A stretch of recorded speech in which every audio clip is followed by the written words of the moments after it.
शुक्रिया, ये वो लफ्ज़ है हम किसी की मेहरबानी के बदले या धन्यवाद के स्वरूप कहते हैं। अक्सर ये लफ्ज़ हम भगवान के लिए कहते हैं।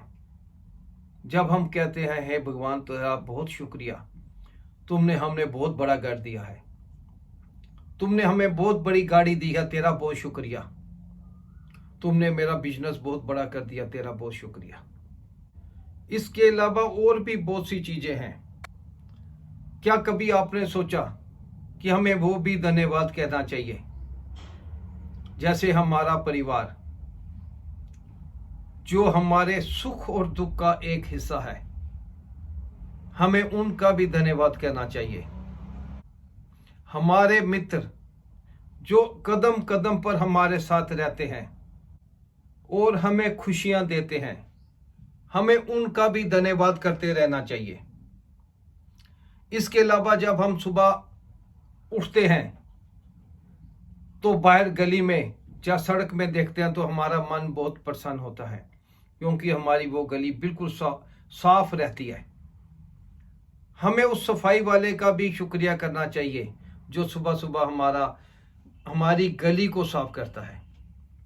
दूध वाला इतनी दूर से हमारे लिए दूध लाता है, सब्जी वाला, फल वाला ताजी सब्जियां हमारे लिए लाते हैं ताकि हमें दूर बाजार ना जाना पड़े। हमें उनका भी शुक्रिया करना चाहिए। आपको घर में ही आपके कपड़े प्रेस किए हुए मिल रहे हैं ताकि कहीं आपको किसी तरह की कोई मुश्किल ना हो, हमें उसका भी शुक्रिया करना चाहिए। अगर हम इसे अपने जीवन का हिस्सा बना लें तो हमारा जीवन और आनंदमय हो सकता है। मैं आपको एक कहानी सुनाता हूं। 1973 में अमेरिका और वियतनाम में युद्ध शुरू हुआ तो अमेरिका के एक फाइटर पायलट थे, मिस्टर चार्ल्स, जहाज लेकर वियतनाम पर अटैक के लिए गए और वहां पर उन्होंने खूब बमबारी की, परंतु आखिर में एक मिसाइल ने उनके जहाज को तबाह कर दिया और वो बड़ी मुश्किल से पैराशूट से नीचे कूदकर उन्होंने अपनी जान बचाई। वो जंगी कैदी बना लिए गए और लगभग 6 साल तक वो वियतनाम की जेल में कैद रहे। और जब वो वापस अमेरिका पहुंचे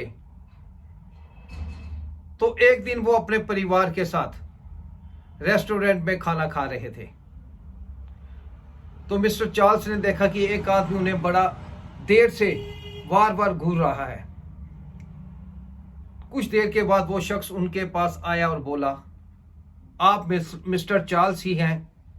उसने कहा हाँ, वही जो वियतनाम के युद्ध में जंगी पायलट थे? हाँ, मैं वही हूं।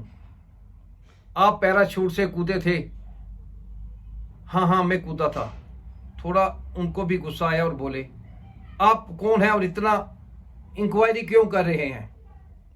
तो उसने बड़े आराम से कहा, सर, जिस पैराशूट से आप कूदे थे उसे पैक मैंने ही किया था। मिस्टर चार्ल्स ने उनका धन्यवाद किया। घर वापस आए। उस रात वो सो नहीं पाए। मिस्टर चार्ल्स कहते हैं कि हमारे जीवन में बहुत से ऐसे पैराशूट पैक करने वाले हैं जिनके बारे में हम अनभिज्ञ रहते हैं, जो हमें सुबह का नाश्ता बनाता है, हमें स्कूल पहुंचाता है, बीमार होने पर डॉक्टर के पास ले जाता है और दवाइयां दिलवाता है, हमारे लिए कमाई कर रहा है, हमारी हर जरूरत पूरी कर रहा है। वो सभी हमारे लिए पैराशूट पैक करने वाले ही हैं। सुबह हम घर से ऑफिस जाते हैं, जब बिजनेस के लिए जाते हैं, और देर शाम हम जब वापस आते हैं, ऐसे बहुत से शख्स होते हैं, चाहे वो हमारे परिवार के हों, चाहे ऑफिस के, चाहे बिजनेस के, जो हमारे लिए पैराशूट पैक का काम करते हैं। मिस्टर चार्ल्स ने एक लाइन कही थी, learn to know who packs your parachute. हमें अपनी रोजमर्रा की आदत बनानी चाहिए और हर उस शख्स का धन्यवाद करना चाहिए। इससे हमारा जीवन और आनंदमय हो सकता है। किसी ने क्या खूब कहा है, हर पल मुस्कुराओ, बड़ी खास है जिंदगी। क्या सुख क्या दुख, बड़ी आस है जिंदगी। ना शिकायत करो, ना कभी उदास हो, जिंदा दिल से जीने का एहसास है जिंदगी। हमें अपने जीवन में धन्यवाद कहने का एक नियम बनाना चाहिए। ऑस्ट्रेलिया के एक शख्स हैं निकी बुजिक, जिनके ना बाजू हैं ना पैर हैं, और वो कहते हैं कि जब मैं 10 वर्ष का था तो मैंने जीने की लालसा ही छोड़ दी थी। फिर मैंने सोचा कि भगवान ने सांसें तो दी हैं, आंखें तो दी हैं इस संसार को देखने के लिए। उनका दृढ़ संकल्प, उनकी मेहनत ने उनको एक मोटिवेशनल स्पीकर बना दिया। उनको अच्छी नौकरी मिली, परिवार मिला, और आज दुनिया में उनका नाम पहचाना जाता है। वो कहते हैं, जिसने मुझे ये सांसें दी, मैं उसका बहुत शुक्रिया करता हूँ। आपने कोरोना काल में देखा होगा कैसे लोग बिना सांस, बिना ऑक्सीजन के मर रहे थे। एक वो भगवान है जो बिना किसी के हमें खुली सांस दे रहा है। हमें उसका शुक्रिया करते रहना चाहिए।